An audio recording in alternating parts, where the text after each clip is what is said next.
মাননীয় প্রধানমন্ত্রী, আপনি দেখছেন সবারই মনে ক্ষোভ, আপনি হলো অনেক স্বজন হারান, আপনার ব্যথা আপনার ভিতরে আছে।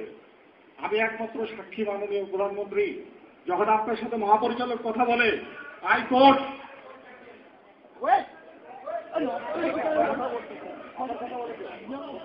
একমাত্র সাক্ষীকে আমি বলতে চাচ্ছি তোমাকে, ওই সময় যারা ছিল সবাই ইন্তেকাল করেছেন।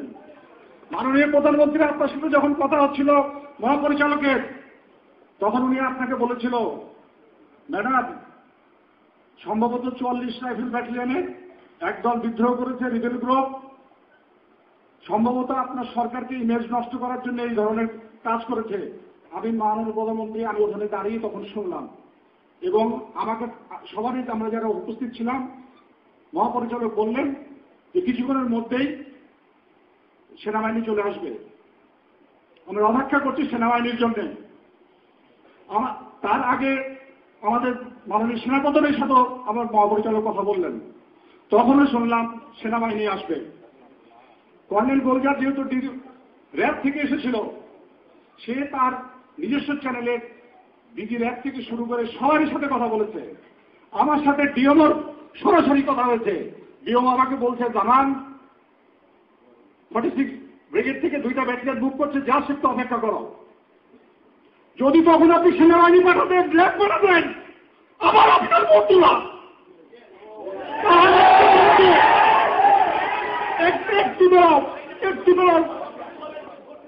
তারা দরবারভাবে ঢুকেছে আধা ঘন্টা পরে, এবং তারা কিলিং শুরু করেছে 11:30 থেকে 11টার পরে।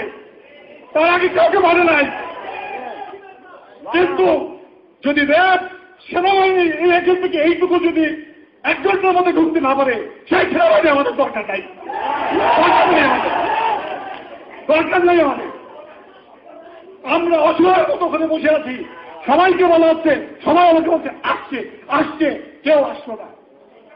মাননীয় প্রধানমন্ত্রী, মাত্র প্রথম দিকে 20 থেকে 30 জন সৈনিক হচ্ছে রাইফেল নিয়ে চারিদিকে ঘেরা ছিল। ওদের কাছে লাইভ অ্যামুনিশন ছিল না, ব্ল্যাক অ্যামুনিশন নিয়ে ফায়ার করছিল। 10 থেকে 15 মিনিট পরে কোপ ভেঙে তারা লাইভ অ্যামুনিশন নিয়ে আমাদের সামনে লোড করে তারপরে ফায়ার করা শুরু করেছে ভেতরের দিকে। তবু তারা সাহস করে, আমরা নিরস্ত্র ছিলাম, তাও সাহস করে তারা ভেতরে ঢোকে নাই, বাইরে থেকেই ফায়ার করছিল মাননীয় প্রধানমন্ত্রী। কিন্তু আমি জানি না কেন আপনার মধ্যে কে বুদ্ধি দিল আপনার সংসদের এটা রাজনীতিক ভাবে সলিউশন করতে হবে, কেন বিদ্রোহের ঘোষণা বিদ্রোহই করতে হবে, কিন্তু এটা করলেন না। রাজনীতি সব জায়গায় চলে না মাননীয় প্রধানমন্ত্রী, রাজনীতি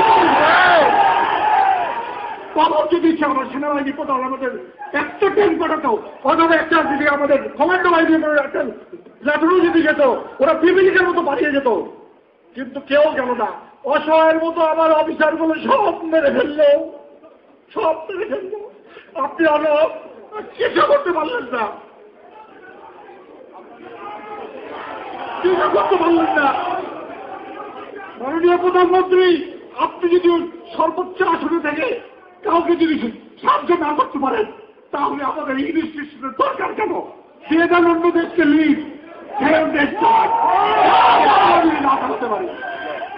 মাননীয় প্রধানমন্ত্রী, আপনি যদি আমাদের ইউনিফর্ম দিয়েছেন, শপথ নিয়েছি আমরা, জলের স্থলে আকাশে যখনই আদেশ করা হয়েছে গেছি, আমরা ইচ্ছা করে বিডিআরে যাই নাই, আমাদের ডেপুটেশনে পাঠানো হয়েছে প্রশাসনের নির্দেশে আমরা গিয়েছি। তাদের একটি আক্রোশ ছিল, সেনাবাহিনী, তোরা সেনাবাহিনী অফিসার তোদেরকে সবাইকে মারবো। এই সেনাবাহিনী অফিসারের বিজনেস কারা ঢুকেছে আপনার রাজনীতিবিদরা। তারা সংসদে বলে আইএমএফ কে দেখে কি হচ্ছে, আইএমএফ ইয়াজউদ্দিন, মঈনুদ্দিন, ফখরুদ্দিন, আরে ওই সময় 3 জন যদি না থাকতো তাহলে এই দেশের কি হতো? আপনার সংসদের সংসদ সদস্যরা এই কথা সংসদে বলে। যদি ওই সময় আমার সেনাবাহিনীরা, বিডিআররা যদি সহযোগিতা না করতো, মাননীয় প্রধানমন্ত্রী আপনি বলেন কি হতো 111-এর পরে? কি হতো? আপনি মাননীয় প্রধানমন্ত্রী, আপনার সংসদ সদস্যরা আমরা টিভিতে দেখছি যত বিদ্বেষ সেনাবাহিনীর অফিসারের উপরে। আমরা কি দোষ করেছি? আপনি কি সুযোগ সুবিধা দিয়েছেন আমাদের সেনাবাহিনীকে? একটা করে বলেন আমাদের সামনে যে আমরা তোমাদেরকে এই দিয়েছি, তোমাদের সুযোগ সুবিধা। মাননীয় প্রধানমন্ত্রী আমাদের একটা উত্তর দেন, আপনি কি এমন আমাদের সুযোগ সুবিধা দিচ্ছেন যাতে আপনাদের সংসদ সদস্যদের এত অন্তর্জালা সেনাবাহিনীর উপরে? কেন বলেন মাননীয় প্রধানমন্ত্রী? কেন সংসদে শুনতে হবে? আমরা কি পরদেশ থেকে এসেছি মাননীয় প্রধানমন্ত্রী? আমরা ভাই তোমরা একটু চুপ করো, একটু চুপ করো, একটু চুপ করো। মাননীয় প্রধানমন্ত্রী যেভাবে তারা অফিসারকে মানল, আপনার সাথে শেষ যখন কথার পরে মহাপরিচালক সেনাপ্রধানের সাথে কথা হলো, ডিজি র্যাবের সাথে কথা হলো, ডিএমও যখন আমার সাথে কথা বললো, আমি আমার টেলিফোনটা জিওটিকে দিলাম, অপেক্ষা করছি কেউ হয়তো আসবে। এর পরবর্তীতে তারা বিভিন্ন যে কাকতুসর মাননীয় প্রধান, আমি আরেকটু ক্লিয়ার করে দিই যে 22 এবং 26 তারিখে আসার ব্যাপারটা, মাননীয় প্রধানমন্ত্রী আপনার পাশে যে স্টাফ থাকে তারা আপনাকে জানায় না। আপনি খোঁজ দিয়ে রাখেন, 22 তারিখে ইনফর্ম করা হয়েছে যে আপনি 26 তারিখের ডিনারে আসবেন না, আপনার স্টাফরা। কোন বন্ধু আমরা জানি আপনি 26 তারিখে আসবেন? আপনার স্টাফরা জানিয়েছে 22 তারিখে। আমি ওখানকার একজন অফিসার, আমরা জানি আপনি 26 তারিখে আসবেন কি আসবেন না, ফাইনাল নির্দেশ দেওয়া হয় নাই। 22 তারিখে প্রথম জানানো হয়েছে যে আপনি 26 তারিখের ডিনারে আসবেন না, আপনার পরিবর্তে মাননীয় স্বরাষ্ট্রমন্ত্রী আসবে। তার আগে আপনার স্টাফরা কনফার্ম করে নেই, ডিলে করেছে যে ঠিক আছে আমরা জানাচ্ছি উনি আসতে পারবেন। যখন মহাপরিচালক আপনার কাছে দাওয়াত দিয়ে গেছেন, আপনি যখন বলেছেন আসবেন না, তারপরে উনি ফেরত আসার পরে, কারণ আপনাকে দাওয়াত দিয়েছেন উনি 23 তারিখে মাননীয় প্রধানমন্ত্রী, কার্ড দিয়েছেন 23 তারিখে, 3টার পরে সম্ভবত আমরা কনফার্ম হয়েছি যে তখন যে আসবেন না হলো 26 তারিখে।